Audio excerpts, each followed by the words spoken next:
Thanks for watching.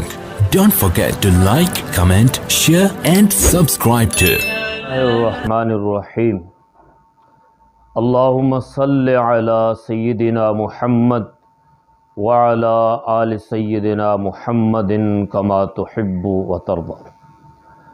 نبی اکرم صلی اللہ علیہ وآلہ وسلم کی ایک مشہور حدیث آپ اہل علم سے سنتے ہیں، پڑھتے رہتے ہیں کہ حضور نے فرمایا من رعا منکم منکرا فلیغیرہ بیدہ فإن لم یستطع فبلسانہ فإن لم یستطع فبقلبہ وذلک اضعف الایمان۔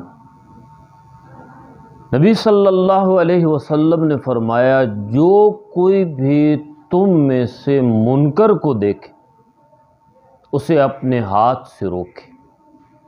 اگر ہاتھ سے روکنے کی استطاعت نہ ہو تو اپنی زبان سے روکے، اور اگر زبان سے بھی روکنے کی استطاعت نہ ہو تو اپنے دل کے اندر اس کو برا جانے۔ یہ ایمان کا سب سے کمزور ترین درجہ ہے۔ پہلا درجہ یہ ہے کہ اگر ایک مسلمان ایک منکر کو دیکھ رہا ہے، ایک برائی کو دیکھ رہا ہے، منکر سے مراد سود کو دیکھ رہا ہے، شراب کو دیکھ رہا ہے، بے حیائی کو دیکھ رہا ہے، تو اس مسلمان کی ذمہ داری بنتی ہے کہ وہ اس برائی کو اپنے ہاتھ سے روکے۔ بظاہراً تو الفاظ یہ ہیں کہ من رعا منکم منکرا فلیغیرہ بیدہ، اپنے ہاتھ سے روکے، لیکن اہل علم نے یہ لکھا ہے کہ یہ ہاتھ سے روکنا ہر مسلمان کے لیے نہیں ہے، بلکہ یہ اس کے لیے لازم ہے جس کے ہاتھ میں قوت ہو، اختیار ہو، طاقت ہو، یعنی یہ ریاست کی ذمہ داری ہے، یہ عدالت کی ذمہ داری ہے، یہ پولیس کی ذمہ داری ہے کہ وہ اس برائی کو روکے۔ اور اگر ریاست یہ کام نہیں کر رہی، عدالت میں یہ کام نہیں ہو رہا کہ منکر کو ہاتھ سے روکا جا رہا ہو، تو فَإِن لَّمْ يَسْتَطِعْ فَبِاللِّسَانِ، پھر اس برائی کو اپنی زبان سے روکو۔ اس سے بھی اہل علم نے لکھا ہے کہ یہ علماء کرام کا کام ہے۔ ممبر و محراب اور گنبد و مینار سے جو صدا اٹھ رہی ہے علماء کی ذمہ داری یہ نہیں ہے کہ وہ ایک مسلک پہ تنقید کریں اور اپنے مسلک کی مارکیٹنگ کریں۔ علماء کی بنیادی ذمہ داری یہ بنتی ہے کہ وہ اگر کسی منکر کو دیکھتے ہیں تو اس منکر کو اپنی زبان سے روکیں اور کلمہ حق بیان کریں۔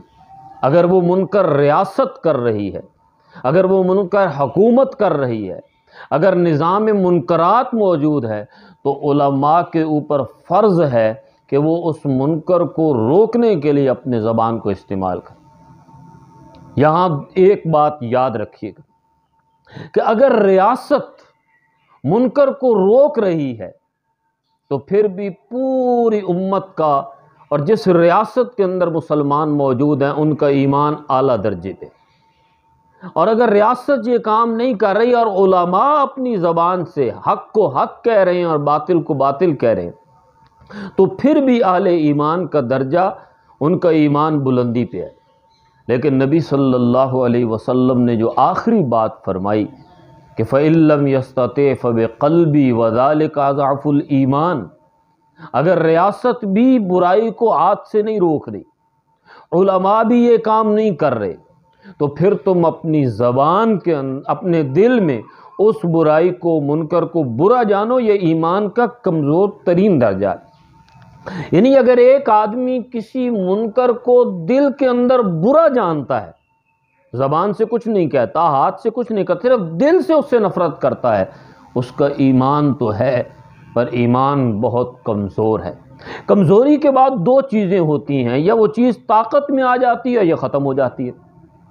تو یہ بڑی خوفناک بات ہے کہ اگر مسلمانوں کے دل کے اندر اس منکر کے خلاف نفرت نہیں پائی جاتی تو اس کا مطلب یہ ہے کہ مسلمانوں میں تو وہ ایمان ہی نہیں رہا۔ پھر ہمیں دیکھنا ہے کہ کہیں بغیر ایمان کے ہم نمازیں تو نہیں پڑھ رہے، بغیر ایمان کے تو ہم روزے نہیں رکھ رہے، بغیر ایمان کے ہم حج اور عمرے تو نہیں کر رہے، بغیر ایمان کے ہم دعائیں تو نہیں مانگ رہے، کیونکہ ایمان کا کمزور ترین درجہ یہ ہے کہ میں اپنے دل کے اندر منکر سے نفرت رکھوں۔ لیکن اگر پورا نظام منکرات ہو، پورا نظام ہی منکرات پہ مشتمل ہو، اور میرے دل میں اس نظام منکرات کے خلاف کوئی بغاوت پیدا نہیں ہوتی، نفرت پیدا نہیں ہوتی، تو یہ اس بات کی دلیل ہے کہ میں نے منکرات کے نظام کو قبول کر لیا ہے اور دل سے قبول کر لیا ہے۔ اور جب یہ کیفیت پیدا ہو جائے تو پھر اللہ تعالیٰ ان قوموں کو تباہ کر دیتا ہے، اور اس کی تباہی کرنے کے انداز مختلف ہوتے ہیں۔